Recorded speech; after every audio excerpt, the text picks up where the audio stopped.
What's going on, guys? Kevin here from thesportsgeek.com, and in this video I'm going to go over my DraftKings RBC Canadian Open picks. If you guys are enjoying these PGA pick videos, make sure you click the thumbs up button on YouTube so I know to keep making videos like this. Thanks for all the support and enjoy the video.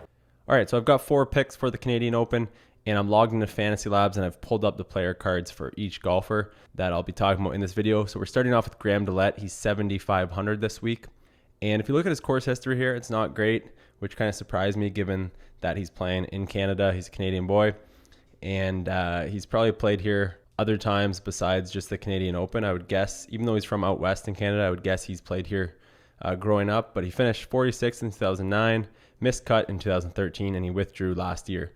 So not the best history, but I do think he has a game that could suit this course. He hits it pretty far, just needs to work on that putting. You can see he's gone through a little bit of a rough stretch here with the missed cut 77.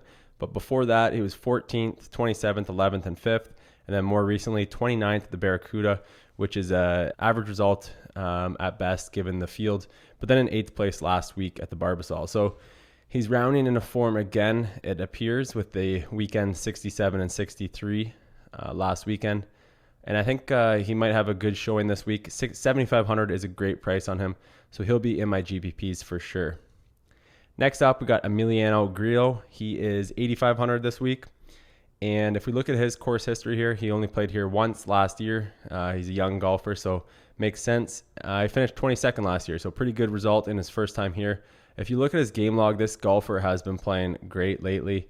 Let's take a look at since March 20th at the Arnold Palmer, 17th, 17th, 17th, 61st, missed cut, 55th, 11th, 54th, 2nd, 14th, 12th. So you can see within those, maybe 10 tournaments, he's had a ton of top 20 finishes and a bunch of lower results as well. More recently, 2nd at an international event, 14th and 12th at the British Open. So he's a golfer who's coming into form right now. Great young golfer. 8,500 seems like a good price for him, and he did have a good result in his first time here last year. So that should boost his confidence this week, and I think he's a good play. I think he's going to be really highly owned, but he's a guy that I'll have in my lineups for sure. Next up, we got Tony Finau at 9,300. So this is pretty expensive for him. Just given that he's not a huge name, he's not an elite golfer, but he has been playing pretty well this season. He did play here last year as well, also finishing tied for 22nd. And if you look at his game log, you can see that he has been pretty solid the last 5 events: 12th, 34th, 11th, missed cut, 74th, 18th. So overall, a little up and down there, but more recently finishing 18th at the British Open.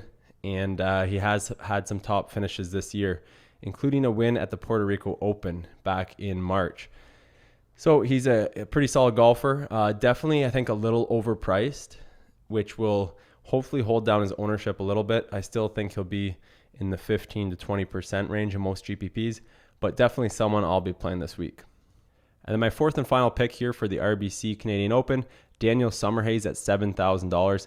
I definitely think he's underpriced and will be high owned because of that in both GPPs and cash games. I think it's a little too cheap for how good of a golfer he's been lately. You can see he's also had some recent success here. He's played here twice. 2013, he did miss the cut, but 2015, last year, he finished 11th. So he's going to have some good memories here, some confidence coming in. And if you look at his recent maybe 8 or 9 results here, 13th, 14th, 23rd, 47th, 38th, 8th, 21st, and then 59th last week at the Open Championship. So those were all against stronger fields for the most part. And like if you look at the US Open here, 8th against some of the best players in the world, just shows how good of a golfer Summerhays has been lately. So $7,000 is definitely too cheap for him. He will be high owned because of it, but just the salary relief he gives you to be able to roster some higher priced golfers, I definitely think I'll have quite a few shares of Daniel Summerhays this week. So those are my 4 picks. We had DeLaet, Emiliano Grillo, Tony Finau, and Daniel Summerhays. So good luck with your contest this week, guys. Hope you guys make some money. Cheers.